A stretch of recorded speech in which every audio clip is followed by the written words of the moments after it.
Welcome to Let's Play Mega Man X3. Released in 1995 in Japan and 1996 everywhere else, Mega Man X3 is the last of the SNES Mega Man X trilogy.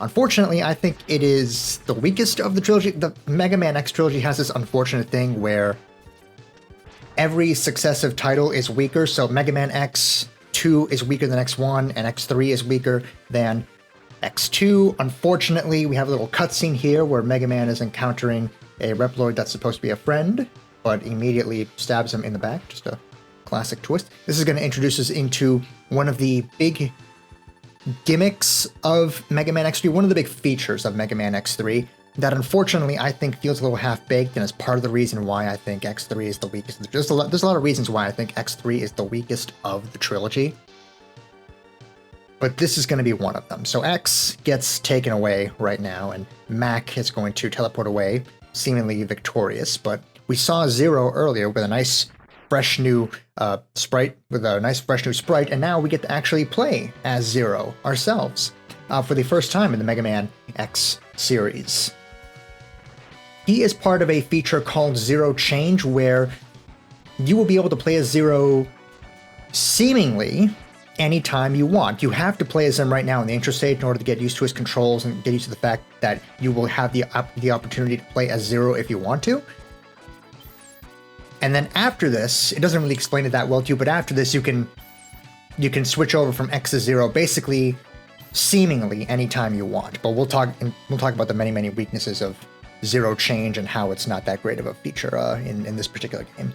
Anyway, the first sub-boss goes to Zero. He gets to fight Mac. If you hit him with the Z-Saber and then hit him once with any sort of Z-Buster attack, you're going to kill Mac immediately. I'm, just faffing around here just so I can let Mac do his other attacks, which includes a charge shot, a scatter shot. He can jump around. He can jump and fire his own Buster at you. But again, if you hit him once with the Z-Saber and then again with any Z-Buster shot, he goes down immediately. Zero charges up to one Z-Buster shot, two Z-Buster shots, and then his third charge is the green charge, where he can fire two Z-Buster charge shots and then swing his Z-Saber.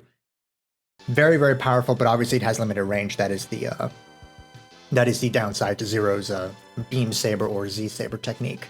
We've rescued X though, so we're back as X again to finish off the stage. The first mini-boss goes to Zero, but the first main boss goes to X, and in fact most of the other bosses go to X. That's going to be one of the weaknesses that we'll discuss with the Zero Change features, the fact that it's very limited on when you can actually use it, despite the fact that it makes you think that you can use it anytime you want.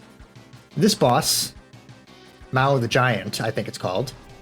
It's another giant mechanoid, similar, not that different to what we fought at the beginning of X2. Just as easy. It only does one hit. It only does 1 point of damage. It can damage the roof a little bit, but not that much. We'll actually look in the next episode about how it can only damage the arena that you're standing in up to a certain point. It can't actually damage it that much. Other than that, it just swings its arms around. It floats there menacingly, and X can shoot at it. Does ton of damage because it's the intro boss. It's supposed to be very easy, and that's it. Depending on how Mao the Giant destroys the roof here, you can actually have Zero or X, be on a destroyed part of the roof, and it can look a little funny depending on who's higher and who's lower. But in that case, it all worked out pretty well, and we're both on the same plane. Once again, I am playing this game on the Mega Man X Legacy Collection Volume 1. Here are the manual controls that they let you see in the X Legacy Collection. We have the ally controls. Again, we'll cover those later. We have filter stuff here, screen size stuff here, very basic stuff that the X Legacy Collection lets us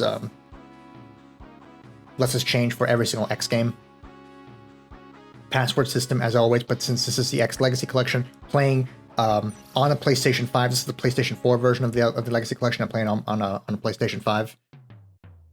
We can just save with that at the press of a button. Here are our 8 Mavericks for the game. We have in the top left, Blast Hornet, Blizzard Buffalo, top right, Gravity Beetle, Toxic Seahorse, bottom right, Neon Tiger and Tunnel Rhino, and bottom left is Crush Crawfish and Volt Catfish. The first stage, by the way, pressing the X logo in the middle doesn't do anything, unfortunately. Unlike in the previous two X games where different information pops up depending on if you press...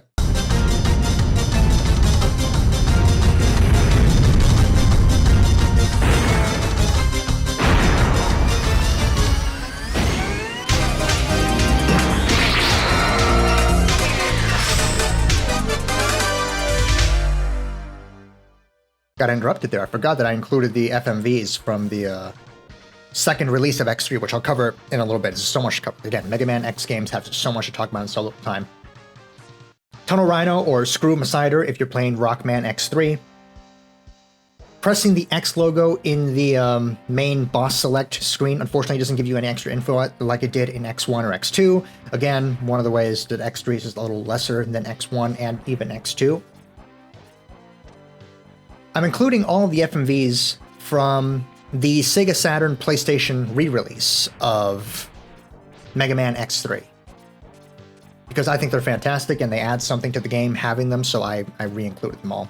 The intro, all of the Maverick, all of the Maverick introductions, as well as the intro FMV that you already saw at the very beginning, the Japanese version with the One More Time playing, and a couple of other stuff later on down the line. I've included all of that in this, so we can have the most complete experience of Mega Man X3 possible in these videos.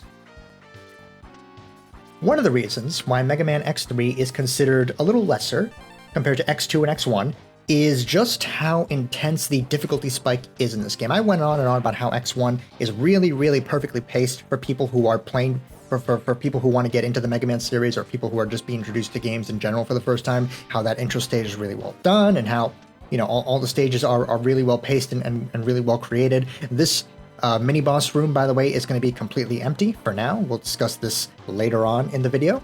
Anyway, Mega Man X, really, really well paced. Mega Man X2 is like Mega Man X1, but just a little bit lesser, a little bit weaker in my opinion, as I discussed in the X2 Let's Play. X3 is even weaker than X2, and part of that has to do with the difficulty spike. Mega Man X3 is really hard and really punishing at the beginning of the game. This is easily the most difficult X game in the trilogy, and part of that has to do with just how powerful the enemies are. A lot of these enemies can really delete your health bar really quickly, which is why I'm actually switching over to Zero here, both to show off the Zero change feature and to just save myself so I can switch over to Zero, who has a full health bar and plays exactly as it is in the intro stage. Again, charges up 3 stages, fire the Z-Buster 2 times, and then Z-Saber, 1 swing. Very powerful, but very limited range, which again is the trade-off with the Z-Saber. The Zero Change feature is a really good feature early on, but it has its drawbacks. This is the main one, the fact that you cannot do much with Zero in X3. You can play as him for just a few simple parts of the stages, but as soon as you reach a mini-boss or main boss chamber, Zero immediately has to be switched out for X. X has to engage with almost every single mini-boss and main Maverick boss in this game. This is our first mini-boss here. I think it's called the Hell Crusher or something like that. It's very simple. As long as you stay towards the left wall, it's only really going to be able to charge at you, or it's going to hang itself up from the ceiling to do this. What I'm showing off here in separate footage, because I actually got lucky enough when I was playing this for the recording that it didn't actually do this attack for me, so I didn't have to risk taking any unnecessary damage when I don't have any heart tanks or anything. Which is good, because this game is already punishing and difficult enough as it is, so having something taking it easy, having something taken a little bit easy on me is really good, because you'll notice so far the only thing I've collected is 1 sub tank. I haven't gotten any heart tanks. I haven't gotten any Dr. Light capsules. I am taking the boss order that is best recommended to pick up all of the items in the least amount of with the least amount of backtracking. There's still going to be a little bit of backtracking, but it's going to be very little compared to, you know, other orders, compared to if you went after these bosses in different orders. That being said, the order I go after these Mavericks is probably not the most ideal order to go after them.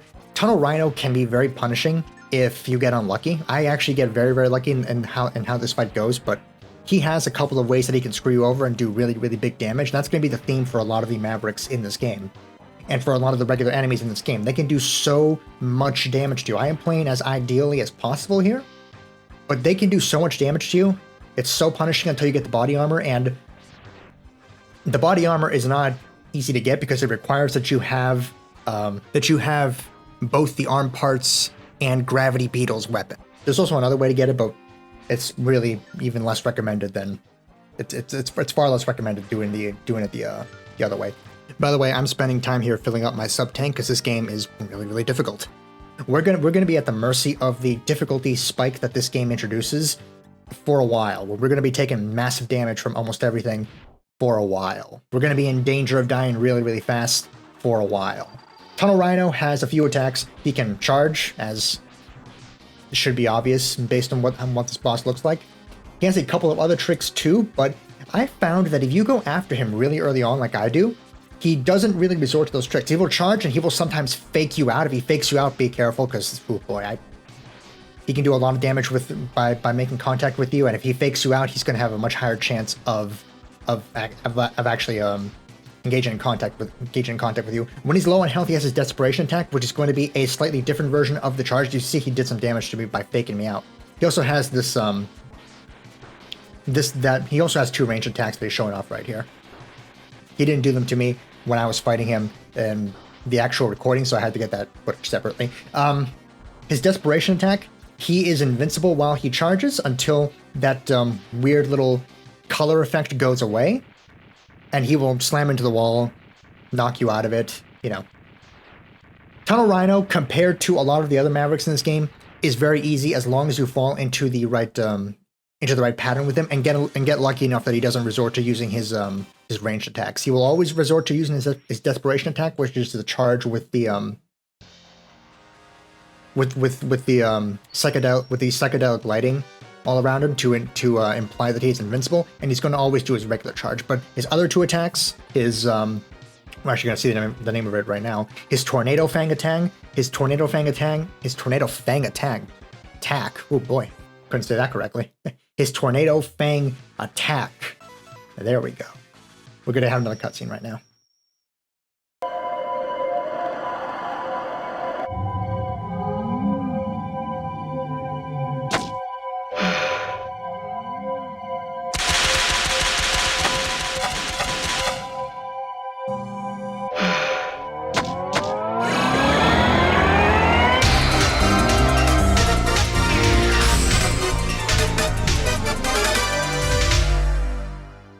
Tornado Fang Attack. That is much more of a tongue twister than I thought. Tornado Fang Attack. That's a real tongue twister.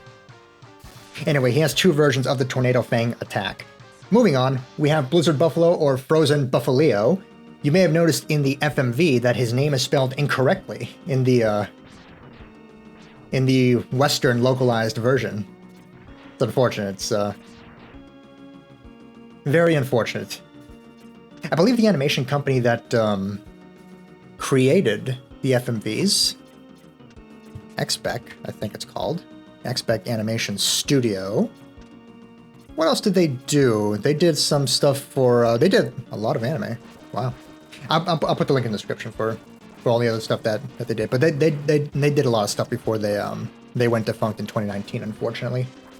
And they did a great job with these FMVs, despite the Blizzard Buffalo typo there. I think the FMVs are absolutely fantastic. Again, despite that one little hiccup in translation, which I think is the only hiccup in translation that exists in this. Moving on, however, Blizzard Buffalo stage, fantastic music. We saw Tornado Fang in action. We will eventually get access to the arm parts, and we will be able to see what the charged version of all these attacks do, but for now, the Tornado Fang is just a nice solid little range attack. It's not something you're going to be using all that often, but it has its uses. Not bad. Moving forward, we're about to encounter yet another mini-boss room that is suspiciously empty, but keep an eye out, because after this stage, these mini-boss rooms will become very, very important as they tie into the rival gimmick for this game. Mega Man X2 introduced the X-Hunters, which were basically the rival mavericks that X had to contend with in that game. Every single X game after this has some form of a rival mechanic. Sometimes it's not that in-depth of a mechanic, but basically every single game after X2 and features some sort of a rival maverick mechanic. Even X1 has Vile, technically, and this game is no different. We're going to be encountering the Nightmare Police after we beat Blizzard Buffalo, basically after you beat any 2 stages.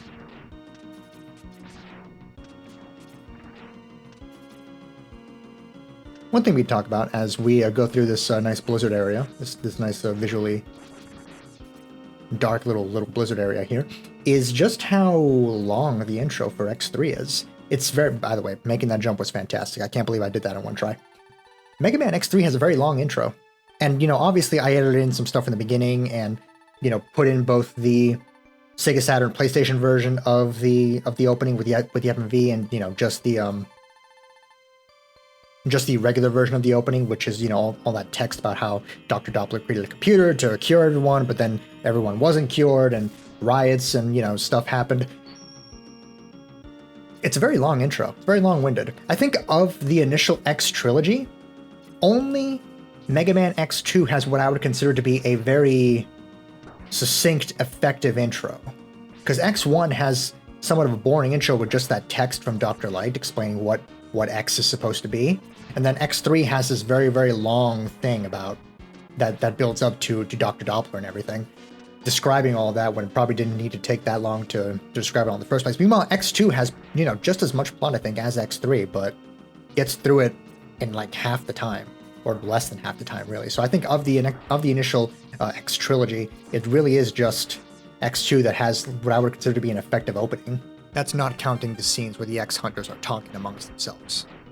There's our second sub-tank. We also got our first Arc Light Capsule a little bit ago with the leg upgrades, which is a fantastic upgrade, by the way. Having the ability to air dash in any direction, both left, right, and directly up, is a great evolution of the dash mechanic. Again, it's just another great way of evolving X's moveset. We don't have to destroy that, but we can, and destroying it will clear up the snow in this area, will clear up the blizzard in this area and make it easier to see and navigate if you want to.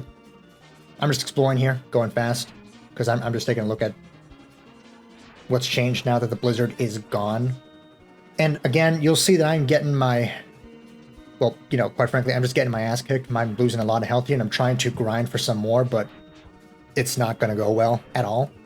Mega Man X3 is difficult. Don't get it twisted. I had to practice before the actual recording. I think I had to do like 5 or 6 practice recordings before I was really comfortable with this, with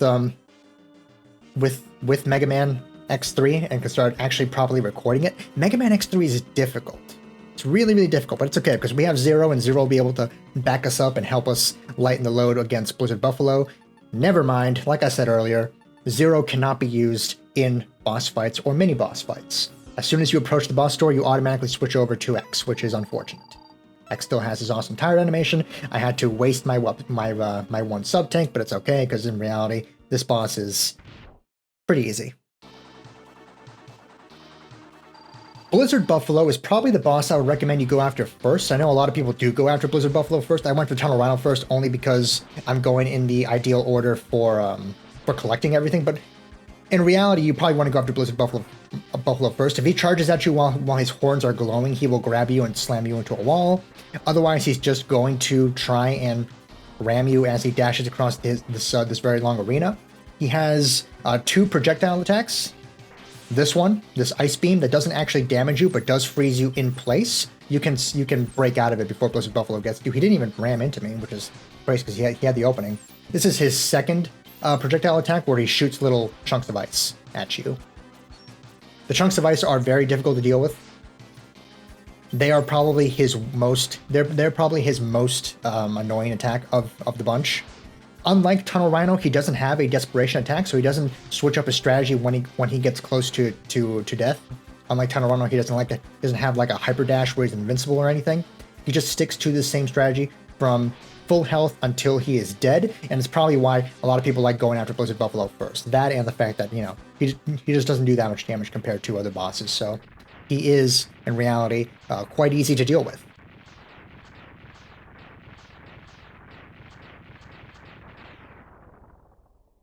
That said, Blizzard Buffalo is down for the count, and that means we're halfway through with our video. These are going to be very long videos, by the way, much longer than the than the episodes for X1 and X2, because there's just more to talk about, and there's just more stuff to have to show off in Mega Man X3. Mega Man X3 is, for better and for worse, the most ambitious of the SNES trilogy, and we'll get into that after this next FMV. But we got Frost Shield. FMV time.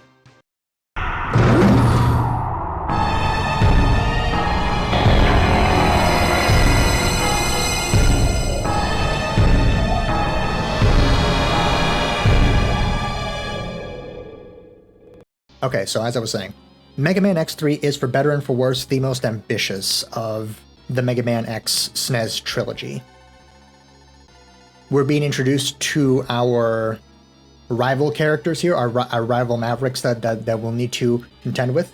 In this case, they're the Nightmare Police, Bit and Bite. We'll get into how they work afterwards. But I want to talk a bit about the ambition behind X3, because X3 is the biggest and most ambitious of the initial trilogy. It has the Zero mechanic, actually giving you a second player to play as, which is going to be one of the unique things of the Mega Man X franchise as a sub-series. The classic series wasn't really giving you the choice of playing as alternate characters at this point. The Zero series will not be doing that when we eventually get to the Zero series. ZX even doesn't really give you the option to really do that, and Battle Network and Star Force also don't really give you the option to really switch up your characters. Neither does Legends, for that matter. The big claim to fame, the big unique thing that the X series has is giving you the ability to play as multiple different characters, and that starts with X3. That's one of the ambitious things about X3, is giving you a second full-on playable character, even though, as we'll continue to go over in this video and the next two videos, Zero is very limited in its scope in this particular title. Before we move on to our third Maverick, we're going to revisit Blizzard Buffalo, because now that our rival Mavericks are out and about, I can start talking about the Nightmare Police system. First of all, you don't need to worry about the Nightmare Police showing up in stages you've already beaten. They will only ever show up in stages you have not yet beaten. So if you're returning to a stage you've already beaten, they're not going to show up there. They're not going to ambush you there. You don't need to worry. You can freely go through the stage without having to worry about the Nightmare Police showing up. This is something I didn't bring up before because we came down here and there was nothing here. But after you defeat any two Mavericks, warp capsules will appear in 3 specific stages. This is one of them. This warp capsule will take you to where Mysterious Maverick, but obviously where Vile is, so you can fight him. Vile, compared to Bit and Bite, is an optional boss. We'll get to him in the second episode. And you have to find a warp capsule in order to actually fight him. I'm showing off right now that, again, Zero here is very limited in scope. He cannot collect health for sub-tanks. He can heal himself with health, but he can't contribute to filling up sub-tanks, which is fine because he can't actually use sub-tanks himself. So it's a little annoying, but it's fine because he can't actually use sub-tank himself, as I'm showing off right now. So, again, just one of the many ways that Zero is limited in scope and is really just considered to be an extension of X's tool set as opposed to being his own fully fledged character at this point. We're getting there. After this game, Zero will basically be a full-on playable character in every single X game. Even in Extreme 2, which is the next spin-off game that we're playing, he's going to be a full-on playable character there.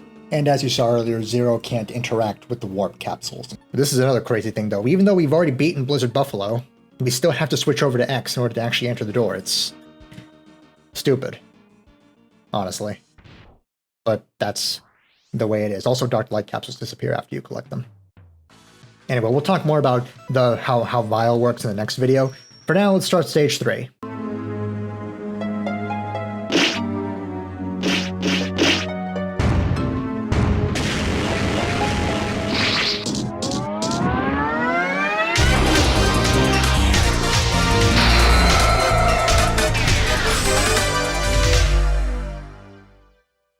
Stage 3, where I'm going to be unlucky enough to already have to deal with one of the Nightmare Police. So, The way the Nightmare Police work, and let me just pull up the article so I can make sure I get this correctly. The way they work is different from the X-Hunters. They are not optional, first of all. If you're playing this game without passwords and just going through it completely straight, Bit and Byte, who are the two Nightmare Police Mavericks, they are not optional. You have to fight them before you beat all 8 Mavericks. Bit can appear as a sub-boss in your 3rd, 4th, or 5th stage.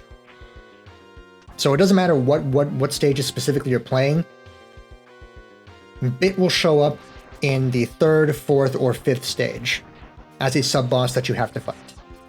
Byte shows up as a sub-boss that you have to fight in the 6th, 7th, or 8th stage. So no matter what, by the time you finish beating all the Mavericks, you will have fought and defeated Bit and Byte. I'm going to be unlucky enough that I'm going to have to fight Bit right now, at the earliest possible point when I'm at my weakest. And when things are still very difficult. By the way, Zero cannot collect sub-tanks. Yet another reason why Zero is limited in scope in this game.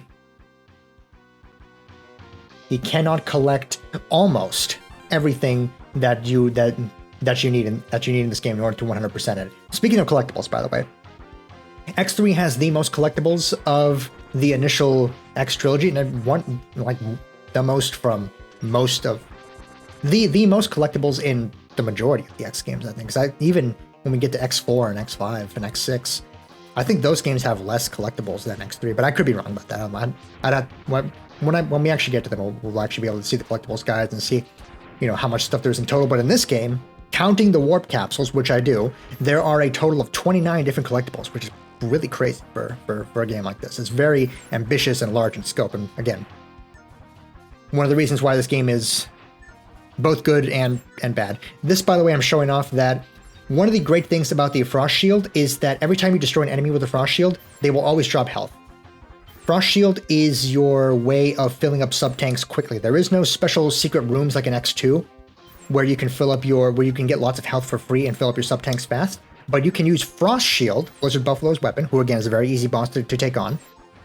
You can use Blizzard Buffalo's weapon, and with most enemies that you defeat, they will drop health, as long as you use Blizzard Buffalo's weapon to destroy them. So that's good. That's a great thing. It kind of sucks though, because as long as the Frost Shield is on the screen in some way, shape, or form, you can't, properly use the LRR buttons to switch your weapons. So you have to wait while it's there before you can actually switch, or pause and switch your weapons that way. Showing off that you need both the Tunnel Rhino weapon and the leg upgrade to get this Dr. Light capsule.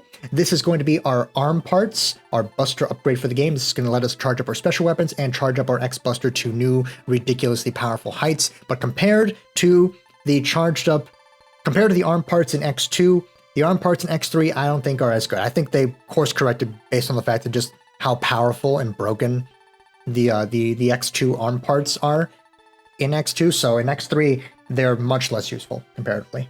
They're still good, but much, much less useful. They really course corrected to make sure that this wasn't broken. And in some ways, I think the course corrected too much, because while I do find this useful to some degree, it can also be very detrimental in other degrees. So there's going to be a few bosses and stuff where I'm just going to recommend you don't even charge up your weapon at all. Case in point will be the Neon Tiger boss when we get to him in a little bit. I'm going to recommend you don't charge your weapon at all against him, because it's just going to hurt your flow as you fight him. Showing off here how the Frost Shield charged up works. It gives you an actual shield in front of you, and then it shoots off as its own little thing. It's a very misnamed special weapon. It's not a shield like most of the other traditional shields that you get in the Mega Man franchise. So I don't know why they call it that.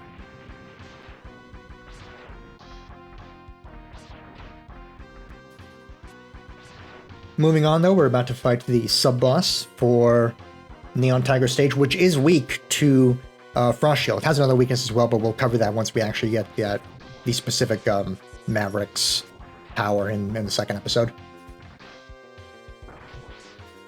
I already used most of the Frost Shield because I was trying to show off how the charged up version works and messing up. because it's not that useful. There's quite a few special weapons in this game that I would recommend you don't use the charged version of at all. Frost Shield is one of them. There's no point to it. The uncharged version is much more useful. It's a little bit faster comparatively, and you have the added benefit that because it's a little bit faster, you destroy more enemies with it and you get more health drops from it. This Worm Seeker, not that big of a deal. Doesn't have any invincibility frames, so you can just keep pelting it with attacks and it will die relatively quickly, even if you're not using its weakness.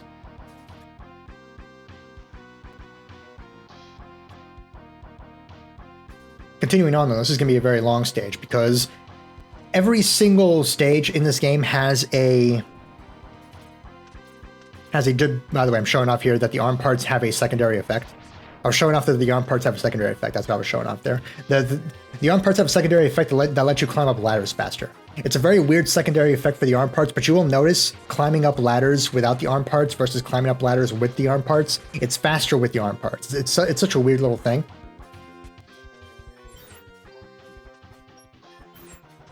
I am making sure that I get as much health as possible here because unfortunately I'm going to be unlucky enough that Bit is going to show up immediately and I'm going to have to fight my first member of the Nightmare Police duo.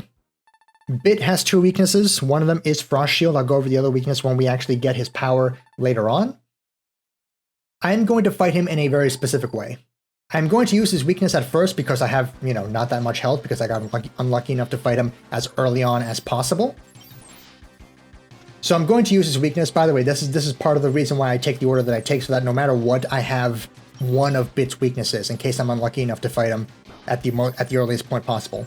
Bit is annoying. He charges left and right. He can fire little tracking shots at you. Of all three of the optional bosses, Bit, Bite, and Vile, Bit is the most annoying. And the fact that you can possibly fight him as early on as the third stage is terrible. I don't like that at all. I don't like that at all. I don't think that's good design. Because compared to Bite and compared to Vile, he is just so much more powerful and so much more annoying. He has these rings that can trap you in place as well. It's a whole ordeal. I would recommend you take the order that I take for Mavericks in this game. That way you will always have 3 sub-tanks by the time you get the Bit. The Frost Shield so you can fill up your sub-tanks fast, and the Frost Shield so that you can use it as Bit's weakness. Now I am not using the Frost Shield here for the second half of the fight, because I want to make sure that for the last hit, I hit him with just the X-Buster. That will ensure that Bit survives and that I meet him later in Dr. Doppler's fortress at the end of the game. Mega Man X3, very ambitious, as I said, very big compared to X2 and X1, and one of the reasons why it is so big is the fact that you can actually dictate the kind of experience that you will get in the ending. So Mega Man X2 gives you 2 possible scenarios to play out for the final stage, depending on if you beat all the X Hunters or not. Mega Man X3 goes a step beyond that and lets you tailor the experience for the Final Fortress Stage 1, the Final Fortress Stage 2, and the Final Fortress Stage 4, depending on your decisions and what you do now throughout the 8 main Maverick stages. One of those things was defeating Bit in such a way that he lives. Essentially, Bit will survive the fight if you hit him, if the last hit that you hit him with is with the X-Buster. Bit will die if the last hit that you hit him with is his weakness, and we're going to show that off in the next episode. For now, though, I'm just showing off where the heart tank is and that you can use the leg upgrades to get it easier if you want to. We'll talk more about the Nightmare Police next time, because we're not going to fight Bite, the second member of the Nightmare Police, until the next episode. We're also not going to fight Vile until the next episode. So I'm going to talk more about that then, but just know that you can kill or spare Bit depending on how you end the fight with him. Neon Tiger, honestly, he's not that bad as long as you keep your distance from him, because he is going to, most of the time, default to just using his Ray Splasher attack, which is that ranged attack that he's doing right now. He can also block your shots, but most of the time when he's above half health, he's only going to block your shots, and then he's going to dash up a wall and run. He's doing Ray Splasher from the wall here. He never did it in the fight, but he can use Ray Splasher from the wall. He can also jump down from the wall to do a slash at you. He does a lot of contact damage. Like any single boss in Mega Man X3, he can be difficult. He can do a lot of damage. But if you keep your distance and pelt him with regular shots, you can actually end this fight really quickly and relatively painlessly. I would recommend having a sub-tank for him, though, just as with Bit. Neon Tiger is the first boss I would recommend having a full sub-tank for, just in case things go really poorly. His desperation attack is that charge slash attack where he charges up his slash and then goes after you to try to do massive damage. Obviously, don't let him make contact with you when he glows yellow, but as long as you avoid it, then you will be okay. It's annoying though because he can do it back to back to back, and he's invincible basically the whole time. That's another thing about these bosses. They have certain attacks that leave them invincible for way too long and extend the fight for way too long. It's another one of the reasons why the bosses in Mega Man X3 are a little bit more annoying compared to the ones in X2 and X1. The X3 ones can really take their time and can really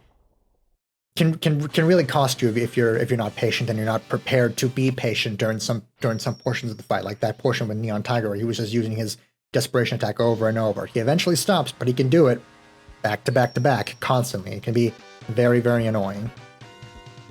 That said, we have beaten him, and for beating him, we get his ranged attack that he was showing off during the fight, which is the Ray Splasher. Ray Splasher is one of the best sub-weapons in X3 and one of the best sub-weapons in the SNES trilogy, I think. So, time to move on to Stage 4, our last stage.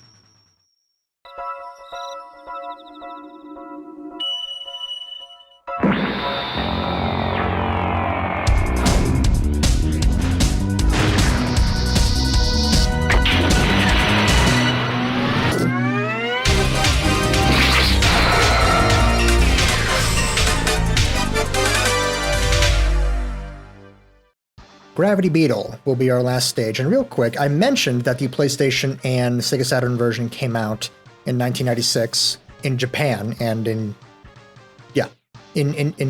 Japan and in Europe, and we'll later see release in 1997 everywhere else.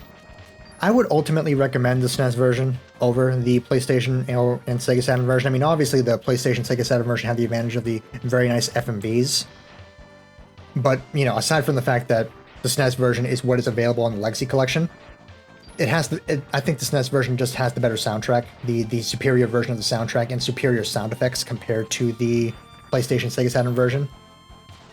PlayStation Sega Saturn version has different versions of all the tracks in order to take advantage of the power of the Sega Saturn and the PlayStation, and different sound effects for basically everything.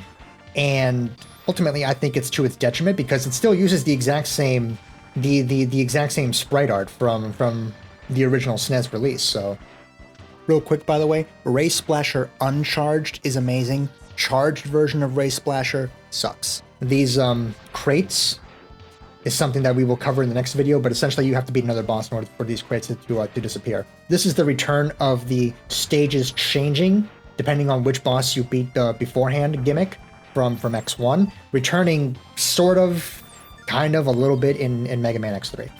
This spot right here is the best spot to grind for sub-tanks. And I'm just showing her off right now.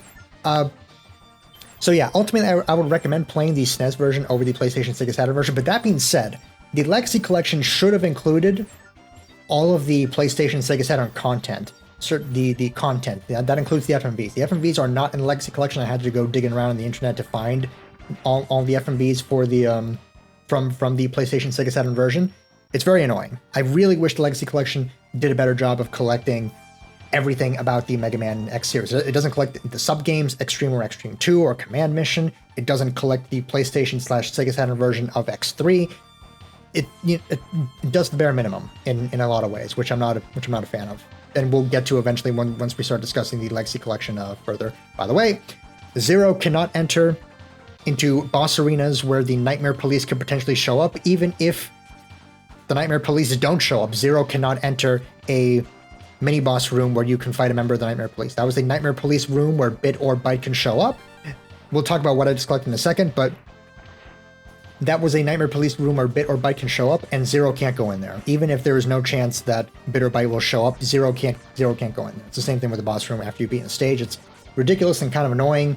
These enemies I'm showing off that, depending on how you kill them, they can do other stuff, and this enemy also has its own fun little thing. I'm just showing off what all the enemies can do here, despite the fact that it's not, it's to my detriment since I'm gonna take some damage.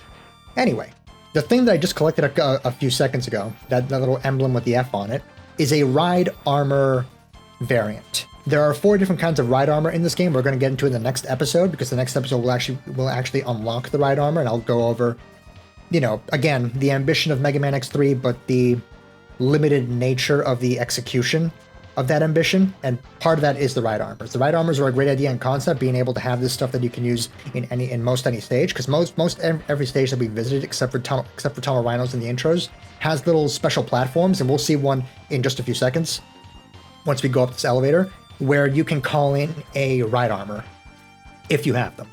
And if you have them, then you can use them for that section of the stage and, you know, have fun and destroy stuff and not take any damage yourself, and that's great. We're going to see one of those platforms right now. And despite the fact that we have already collected a ride armor emblem, we can't use these platforms yet because we have not unlocked the ability to use ride armors. We unlock the ability to use ride armors by unlocking a very specific ride armor that we will get in the next stage, that we will get in the next video, in the first stage that we go after in the next video. Man, there's a lot to say about Mega Man X. They have so much content stuffed in these little packages, and X3 more than most. Again, X3 is very ambitious, but a lot of the stuff is very half-hearted in its execution. The ride armor stuff is a good idea in concept, very ambitious, but the way it's actually executed, both how you can actually use ride armors and the scope of what ride armors can do is very limited. It's very half-hearted in its final execution. The fact that you can play as a full-on second character in Zero is a great idea, but the execution of it leaves a lot to be desired, as we'll continue to go over in the next video and in the video after that. The fact that you can change how the final fortress plays out depending on your decisions now as you play through the 8 stages, great idea, but it's, you know, X3 has a lot of great ideas and is very, very big and ambitious in scope. Part of the execution of a lot of those ideas is not that fantastic. Gravity Beetle can be pretty difficult. The first half of this fight is very difficult because of his gravity wells that he's throwing out. Those little gravity bombs that he's throwing out. They can do a lot of damage depending on how many times they hit the wall and how big they get when they hit X. They do a ton of damage. So the first phase of this fight is very, very difficult, but the second phase of the fight, where he does his desperation attack, which is the giant gravity well that you're seeing there, the fight's very easy because he no longer does the small version of the gravity well. He just keeps that big version there, expecting you to jump into it. You don't have to jump into it. If you have the leg upgrade, it's very, very easy to deal with this because you can just do little air dashes and just avoid his charge and avoid the gravity well up on the ceiling, and it's a very, very easy fight. The first half of this boss fight with Gravity Beetle is very difficult. The second half is very, very easy. So if you can tough out the first half, the second half is very, very simple. And that's it. That's Gravity Beetle. And in fact, we are all done with this first video. I have gone on and on and on, and the second and third videos are going to be even longer. They're going to be an hour apiece because there's just so much to talk about. So hope you enjoyed my rambling. Next time we go after Mavericks 4 through 8, deal with Bite, deal with Vile. I will see you all next time. Thank you very much. Bye-bye.